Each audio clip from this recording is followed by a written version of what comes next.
Assalamu alaikum wa rahmatullahi ta'ala wa barakatu. Masu kallon mu barka da warhaka kuma barkanmu da sake saduwa a wannan lokaci mai albarka. A cikin shirinmu da ya gabata idan ba ku manta ba mun kwana ne inda muka ga Umar yana tsaye a gaban Zira inda Zira take ce masa ya yi haƙuri. Umar ya kalli Zira ya ce kada ki kuka, sannan ya sa hannunsa ya share mata hawaye daga fuskarta. Ya tsaya ya shiru yana ta kallonta ita ma kanta a sunkuye, sannan Zira ta riƙe hannunsa ta ce don Allah ka ban ni tafi. Umar ya kalle ta bai ce komai ba, shi ma ya shiru. Can anjima Umar ya kalle ta ce don Allah kada ki tafi. Zira ta ce gaba ɗaya abin da yake faruwa rashin fahimta ne. Zira ta ce har yanzu baka fahimce ni bane ba, shi yasa na san abu ne mai matuƙar tsanani da kuma wahala, amma na roƙe ka don Allah ka bar ni da tafi, kuma ina mai roƙonka akan kada ka ƙara tambaya ta wannan damar. A gurin mahaifina kaɗai za ka samu wannan damar, imma na ci gaba da zama a nan ko kuma yiwuwar kasancewa ta a gida. Wannan gaba ɗaya abu ne da ya rataya a kan wuyan mahaifina. Ba zan ƙara karya mai da gwiwa ba kuma ba zan ƙara barinsa ya ji kunya a kaina ba. Ta ce abu ɗaya nake roƙo don Allah a gare ka. Umar ya tsaya yana kallonta. Ta ce don Allah na roƙe ka ka bar ni na tafi. Sannan ta sunkuya ta ɗauki jakarta. Umar ya ƙara matsuwa kusa da ita. Zira ta miƙe amma ta goce ta fita ta buɗe ƙofa. Umar kuwa ya tsaya cak. Can anjima kuma sai ya juyo, sai ga Zira ɗin ita ma bata tafi ba. Ta tsaya tana kallonsa. Umar ɗin ma kallonta yake yi, sannan ta ce mai sai anjima. Ta fita ta rufe ƙofar. Umar ya buɗe hannunsa ya tsaya yana kallon zoben da Zira ta sa masa a cikin hannunsa, sannan ya dunƙule hannunsa shi ma ya buɗe ƙofar ya fita da sauri. Bayan Zira ta dawo gida ta zo ta tsaya a ƙofar gida, ta buɗe ƙofar sannan ta shiga. Ta je ta tsaya a bakin ƙofa ta biyu, sannan ta tsaya ta share hawayen da ke fuskarta. Ta ɗauko mukulli daga cikin jakarta ta kawo hannunta za ta sa a jikin ƙofar kenan, sai ta ga an buɗe ƙofar, sai ta ɗan tsorata. Ta ce a'a anti Shukuran ke ce? Ta ce ‘yata kin dawo kenan. Ta ce me yake faruwa ne? Ta ce me ya faru? Ya ce na ga kamar kin tsorata. Ta ce ban yi zaton da mutum a ciki ba ne shi yasa.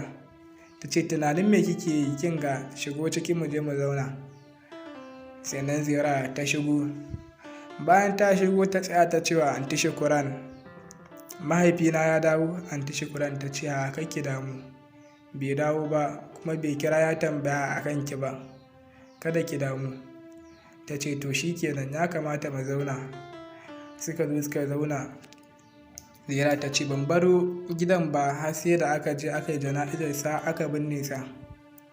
Anti Shukuran ta ce o Allah ya ji kansa. Zira ta sunkuyar da kanta ta ce Allah sarki, ni har yanzu ban gama ma yadda da ya mutu ba.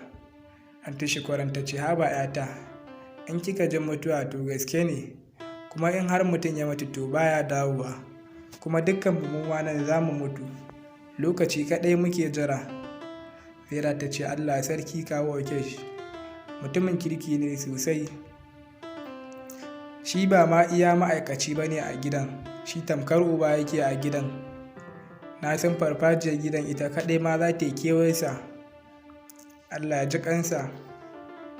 Zira ta ce Allah sarki hidi. Gaba ɗaya ta karaya, gwiwoyinta duk sun yi sanyi. Anti Shukuran ta ce kada ki damu, ciwonta ɗanye ne, ko ma wane ne haka za ta kasance da shi. Sannan Zira ta ƙara da cewa Allah sarki Aishe, ita ma gaba ɗaya ta karaya, saboda da na baro ta kuka take ta yi sosai. Haka shi ma kuma Umar. Anti Shukuran ta kalli ta cikin memaki ta ce me? Ta ce ina nufin Mr. Umar. Shi ma gaskiya bai ji daɗin abin da ya faru ba.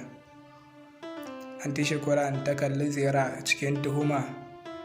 Ta ce mata ‘yata ba ni labari, ina so ki bar labarin abin da yake faruwa tun daga farko har zuwa ƙarshe.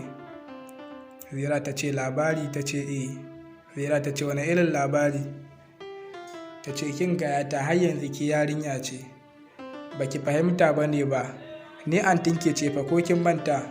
Kai ba abin da za ki ɓoye min, saboda yadda na ganki, kowa ya ganki a cikin wannan yanayin ya san akwai abin da ke faruwa.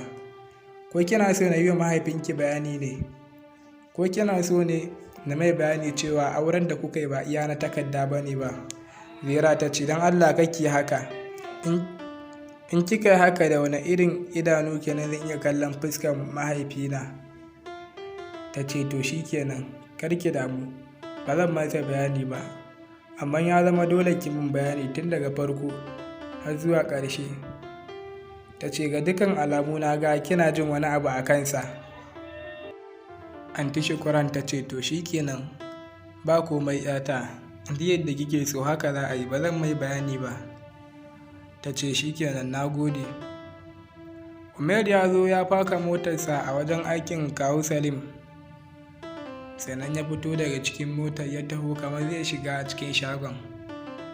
Ya zo zai shiga sai ya tsaya, ya tuna da lokacin da ya zo wajen kawu Salim yake mai bayani akan Zira, amma kawu Salim ya ce masa an riga an wuce wannan babin, mun riga mun rufe wannan kes ɗin, kada ka ƙara taso da magana akan haka.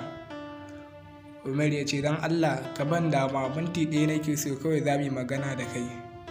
Kawu Salim ya ce a'a, ba abin da zan saurari ka na ji daga gare ka.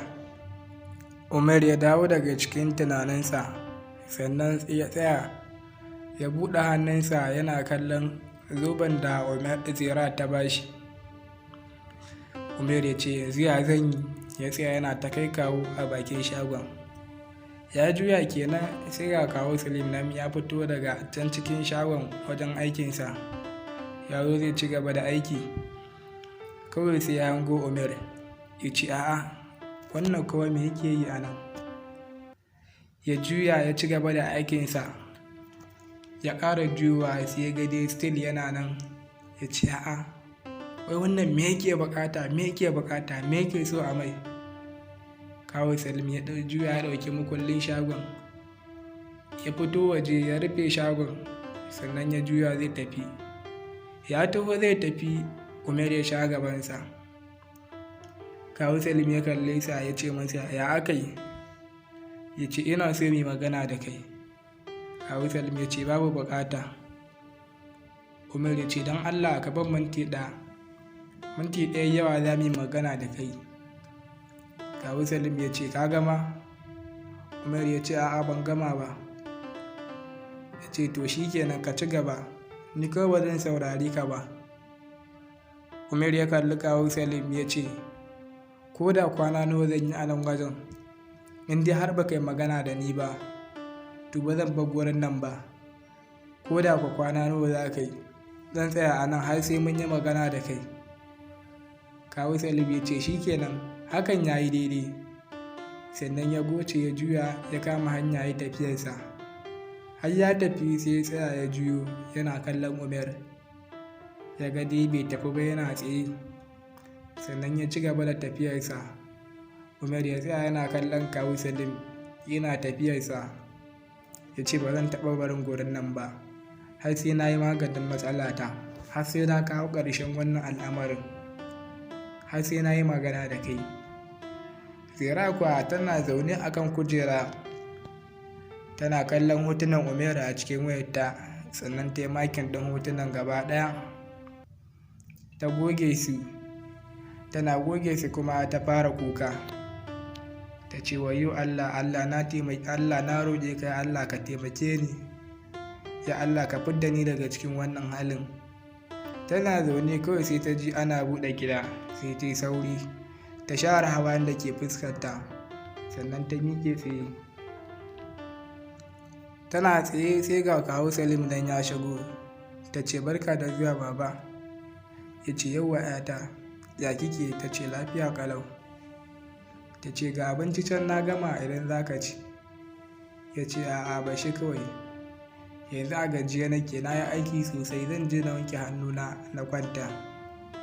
Ziyara ta ce to shikenan, tunda na gama, duk lokacin da ka gama baccin naka za ka iya zuwa ka ci. Kawu Salim ya ce to shikenan. Ya juya zai tafi sai ga alamun Ziyara kamar ta yi kuka, sai ɗan tsaya ya ce mata akwai wani abin da ya faru ne? Ziyara ta ce a ba komai, me ka gani? Kawu Salim ya ce kawai na tambaya ne. Sannan ya shiga ciki. Ziyara ta dawo ta zauna a kan kujera, sannan ta tuna da lokacin da aka ƙwanƙwasa ƙofa. Tana zuwa ta buɗe ta ga Umair a tsaye a bakin ƙofar. Ta ce masa kai ne? Ya ce ni ne. Ta ce me ka zo yi nan? Umair ya ce ni ma ban sani ba, na taho daga gurin aiki zan tafi gida kawai sai ga na anan. Ta dawo daga cikin tunaninta, ta samu guri ta zauna a gefe, sannan ta ƙara tana da lokacin da Umair yake taya ta aiki.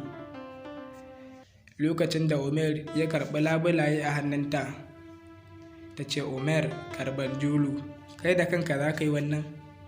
Ya kalle ta ce kina tunanin ba zan iya ba ne? Ta ce a'a ba wai haka ba ne ba, amma gashi nan. Ta miƙa masa labulayen, sannan Umair ya hau kan tsanin ya fara zira labulen. Ziyara ta ce a'a ba haka ba ne ba. Umair ya tsaya na kallonta. Ta ce sai ka juya shi. Sannan ya juya.